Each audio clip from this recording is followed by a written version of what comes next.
में जो आया ये कर्म हो गया।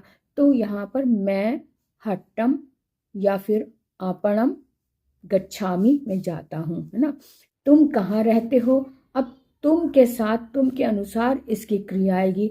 तुम जो है वो मध्यम पुरुष का एक वचन है, तो मध्यम पुरुष की ही एक वचन की ही क्रिया आएगी। वस में नहीं होता रहना, तो त्वम वससी, वससी आएगा ना, क्योंकि ती तहा अंति सी था, तो सी जो है वो मध्यम पुरुष के एक वचन में आता है, सी, तो वस सी हो गया। त्वम वससी, और कुत्र लगा हुआ, इसको हम कह देंगे ये कहाँ का मतलब कुत्र हो गया, तो त्वम कुत्र वससी, ये इसका एग्जाम्पल हो गया, इसका संस्कृत अनुवाद हो गया।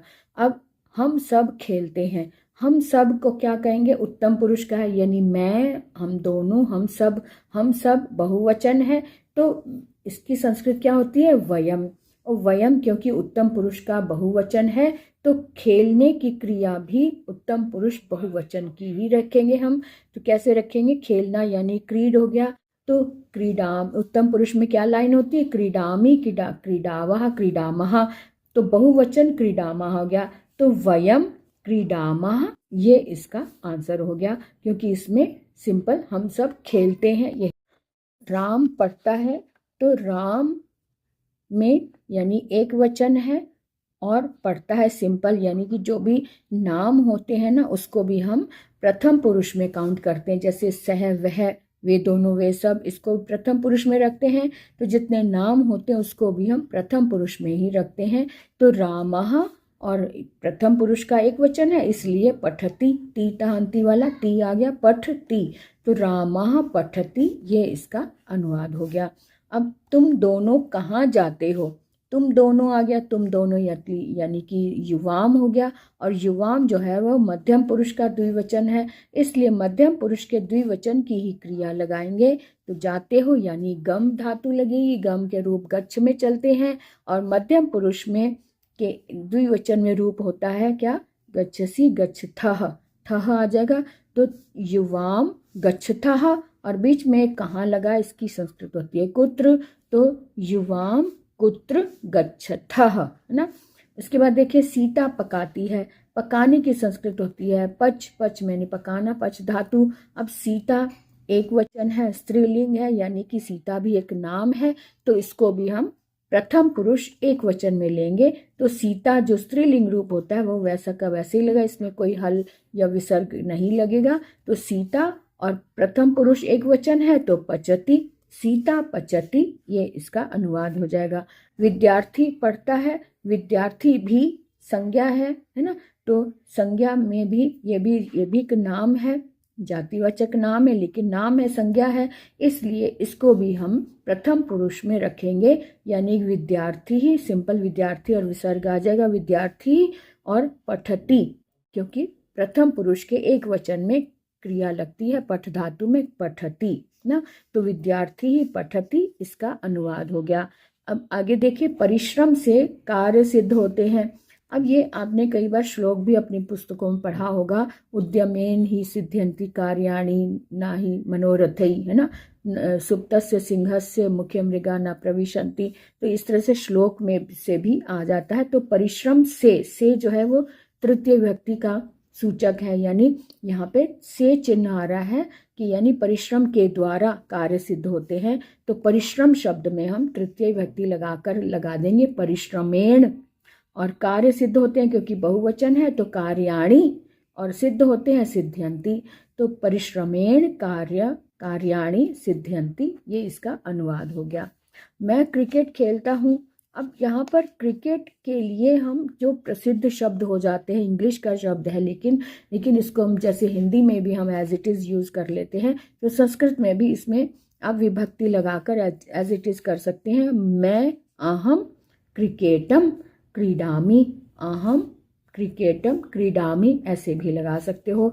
वह विद्यालय जाता है, तो वह एक वचन है, यानी सह विद्यालयम, क्योंकि जाने के अर्थ में द्वितीय व्यक्ति लगती है। वैसे भी हम कहें कि वह विद्यालय जाता है यानी विद्यालय की ओर जाता है, तो यहाँ द्वितीय व्यक्ति आ जाएगी, वह सह विद्यालयम गच्छति। इस तरह से हमने संस्कृत में अनुवाद कर लिए, है ना। अब आगे का नेक्स्ट एक और प्रश्न है जिसमें संधि करना बताया हुआ है। हमने आपको क्लास में बताया था कि जहाँ पर पूर्व पद में अगर ई आया है, ई के बाद ई को छोड़कर कोई और स्वर आया है, तब ई का य हो जाता है ना, य हो जाता है। तो इसका मतलब ये शब्द, ये जो दूसरा उसके बाद जो उत्तर पद में जो भी स्वर होता है वो मात्रा बनकर इसमें लग जाता है।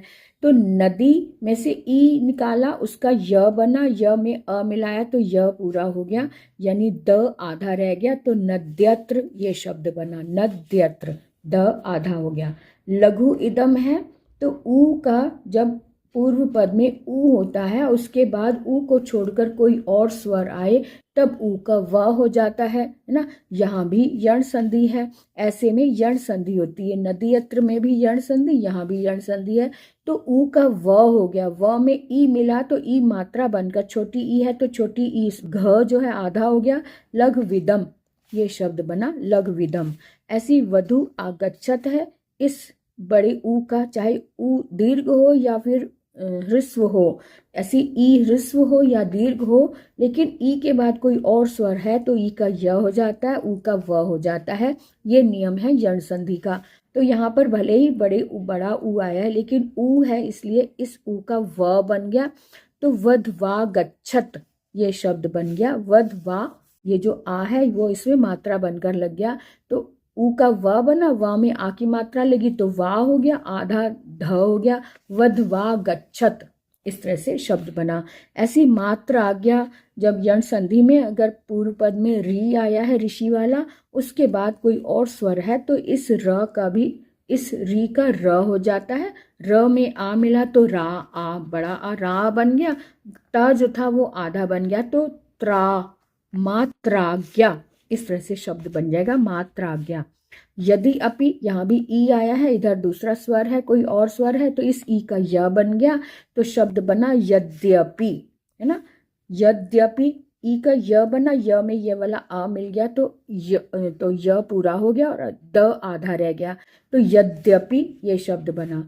देवी उवाच, यहाँ भी ई है तो ई का य बन गया, तो देव्युवाच, जो ऊ था वो य में मात्रा बनकर लग गया, छोटा ऊ, तो देव्यु वाच ये शब्द बना।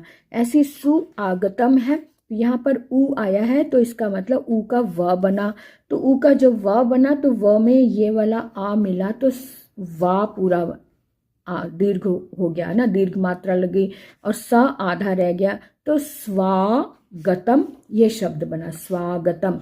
ऐसे ही एक है, यहाँ भी ई आया, ई का य बना, है ना, य बना, य में ए की मात्रा मिल गई तो ये बन गया, और ह आधा रह गया तो ये कह ये शब्द बना। तो इस तरह से हमने संधियों को भी ये सॉल्व कर लिया। अब आपको अच्छे से समझ में आ गया होगा कि इसको कैसे सॉल्व करना। ये सभी यण संधि के उदाहरण हैं।